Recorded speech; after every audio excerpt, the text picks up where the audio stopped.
proposer des week-ends découvertes parachutisme.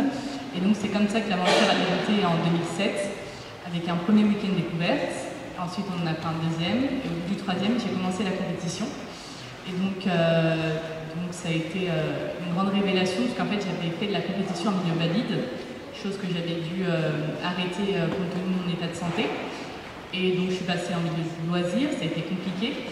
J'ai découvert le handisport, mais le fait de faire du foot fauteuil, du basket fauteuil, du volley fauteuil dans un fauteuil sans pouvoir se mouvoir comme je l'entendais, c'était assez compliqué. Et donc quand j'ai découvert le parachutisme, ça a été extraordinaire. Le fait de se retrouver dans le ciel, à pouvoir voler et être comme tout le monde finalement, parce que dans le ciel il n'y a plus de fauteuil, il n'y a plus d'équipement lié au handicap. Et donc on est libre de ses mouvements et on est aussi libre d'esprit grâce à ce sport.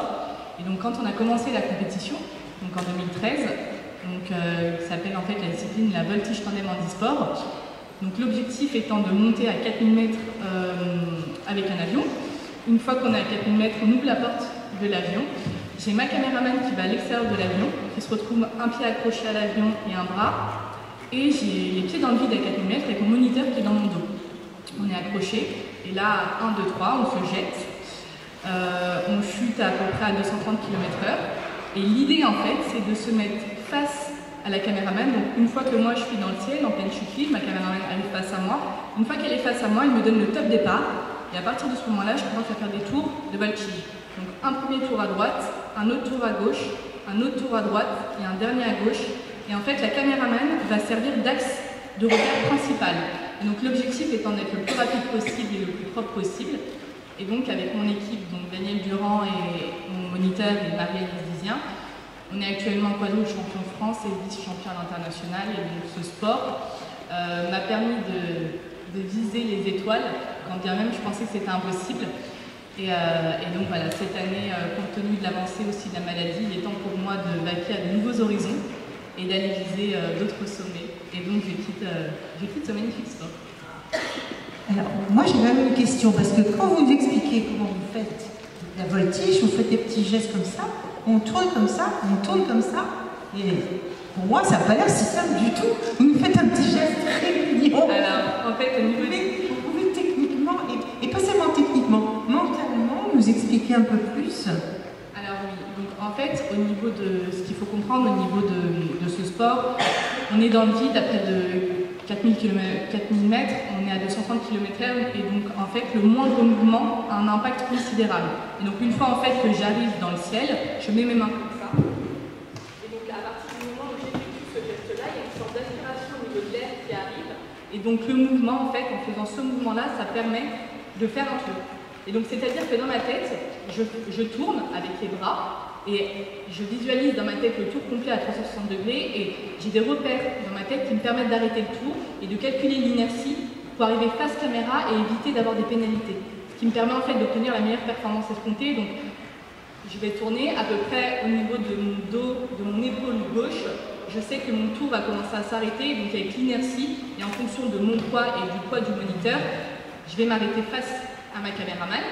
Et ensuite, je repartirai dans le sens inverse. Et au niveau de l'inertie aussi, je vais réfléchir à quel moment, dans le fait, s'il y a un nuage derrière mon dos, et ben je sais que je me fixerai ce nuage-là pour me permettre d'arrêter mon tour et d'arriver face à ma caméraman. Donc en fait, c'est un calcul avec l'inertie, les repères dans le ciel, les nuages, le sol et mon poids et le poids du moniteur. C'est un cours de physique, en fait, dans la tête. C'est beaucoup de mentalisation, parce qu'en fait, ce qu'il faut savoir, c'est que je n'ai pas la force nécessaire pour faire tourner le tandem. Mon moniteur fait à peu près 100 kg, j'en fais 64, le sac en pèse 25.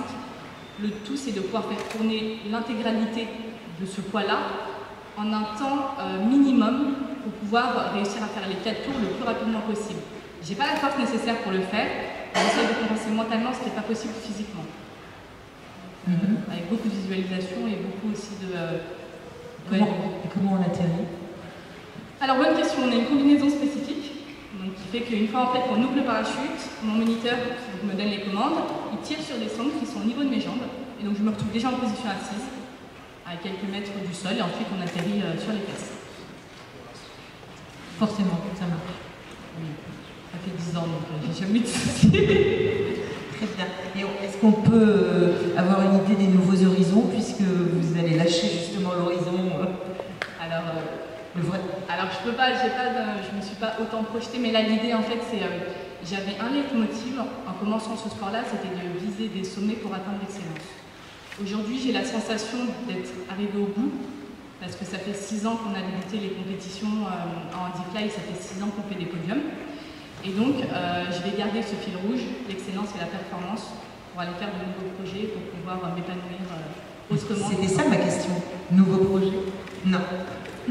J'ai l'impression d'être à la télé. C'est en construction. C'est en construction. Comment? C'est en construction. Alors, on est en pleine transition et reconversion professionnelle. Merci beaucoup. Nathalie Danier.